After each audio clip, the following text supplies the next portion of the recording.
After a few losses to start the season, followed by a scary injury to future MVP Ja Morant, yeah, I said it, the Memphis Grizzlies were being counted out. Forget the playoffs, just tank. The Grizzlies, though, they had different ideas. Now, after a 5-game winning streak and Ja's return back to the lineup, a push for the playoffs is looking more and more legit by the day.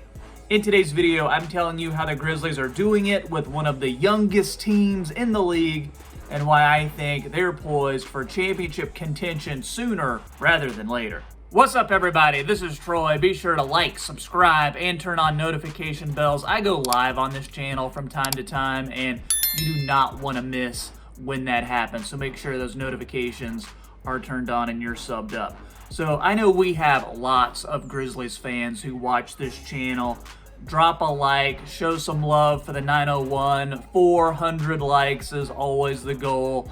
Let's try to get ahead of that on today's video. So I have been a Grizzlies fan since they came to Memphis all the way back in 2001, the Shane Battier, Pau Gasol, Stromile Swift days.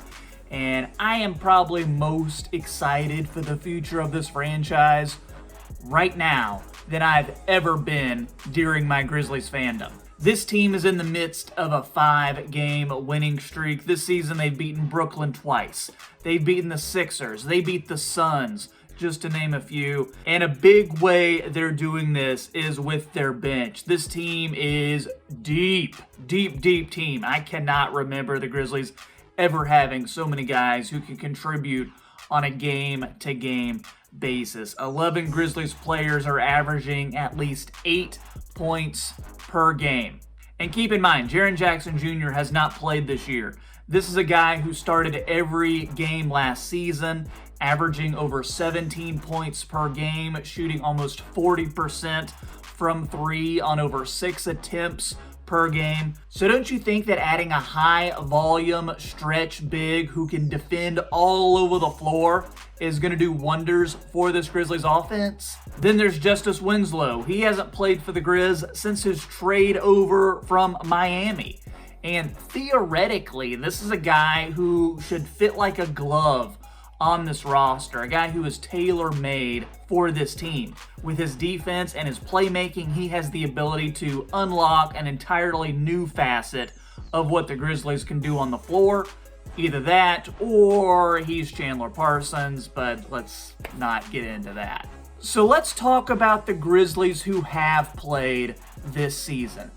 Some people think that Trae Young is better than Ja Morant. Those people are wrong. And look, I don't want to focus too much on Ja Morant because what can you say about him? This dude is awesome. His passing, his ability to see plays before they happen, his freak athleticism, the way he controls the tempo of a game. Sure, he's not a lockdown defender, of course, but he does try on that end. Once he becomes a better defender and a more consistent long-range shooter, he's going to be the best point guard in the league. People compare Ja Morant to Russell Westbrook or prime Derrick Rose. I think Ja Morant is more like modern day Steve Nash.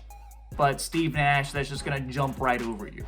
So when you have a player like Ja Morant, you need to surround him with other players who complement his style and the type of team you want to have. The Grizzlies have done a great job in doing that. This team is at or near the top in the NBA in steals per game, turnovers forced per game, points allowed per game, and defensive rating. They are remaining competitive night in and night out due to consistent effort and their execution on the defensive end. Looking at the numbers, the Grizzlies are on pace to not only have one of the best defenses in the NBA, but also one of the best defenses in Grizzlies franchise history. And when you factor in how elite those grit and grind teams were, that's pretty insane.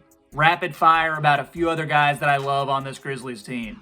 Can we talk about Dillon Brooks for a second? Yeah, I know, he's streaky, he fouls a ton, he really doesn't get to the free throw line a lot, but when he's out there, you're gonna know about it.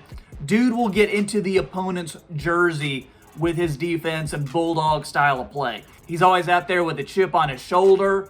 Great glue guy to have on your team. He's got a really nice contract. And on those nights when he goes off for 30, he looks like the best player on the floor, and you just love him. Xavier Tillman, rookie out of Michigan State. This guy was another draft heist for the Grizzlies, 35th pick. He has supplanted Gorgui Dieng as the backup center. Tillman knows where he needs to be on defense. He makes smart passes.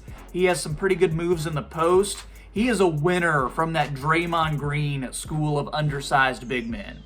Grayson Allen. Can we stop hating on the dude for tripping a guy like 5 years ago when he was in college? I mean, seriously, he's a great athlete. He can get hot from three, tries really hard on defense, crashes the boards. And this dude is mentally tough because whenever he goes online, whenever he's in another arena, there's people chanting, "You're a dirty player." There's people comparing him to looking like Ted Cruz. This guy is mentally tough. Let's end it with a Grayson Allen hate. Desmond Bane. If Xavier Tillman wasn't a big enough draft heist, then you've got another one in Desmond Bane too. Last pick of the first round. This guy will start at some point this year, I guarantee it. He is that good. Over 40% from three. He can handle the ball.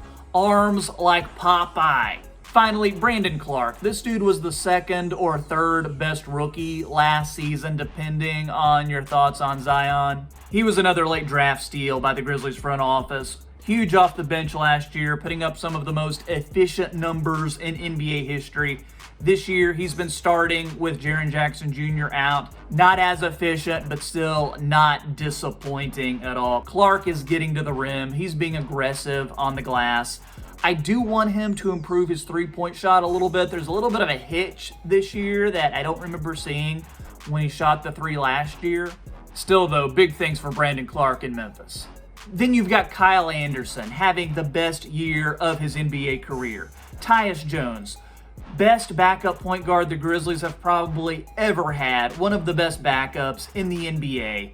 DeAnthony Melton, defensive menace. He's improving as a shooter. He's a solid rebounder for that guard spot.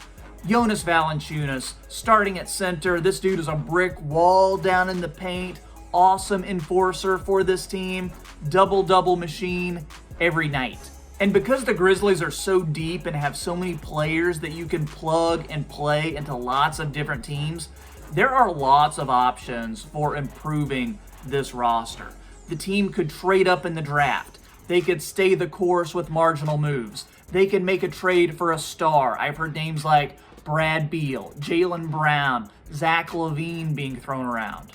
Free agents don't tend to pick small market teams like Memphis, so the team will likely wait it out until the next disgruntled star emerges and see if making a play for him makes sense. This is truly the best position this franchise has ever been in, and that's exciting for Grizz fans. Being able to actually have these conversations is a complete change from the grit and grind years with Mike Conley, Mark Gasol, Zach Randolph, and Tony Allen.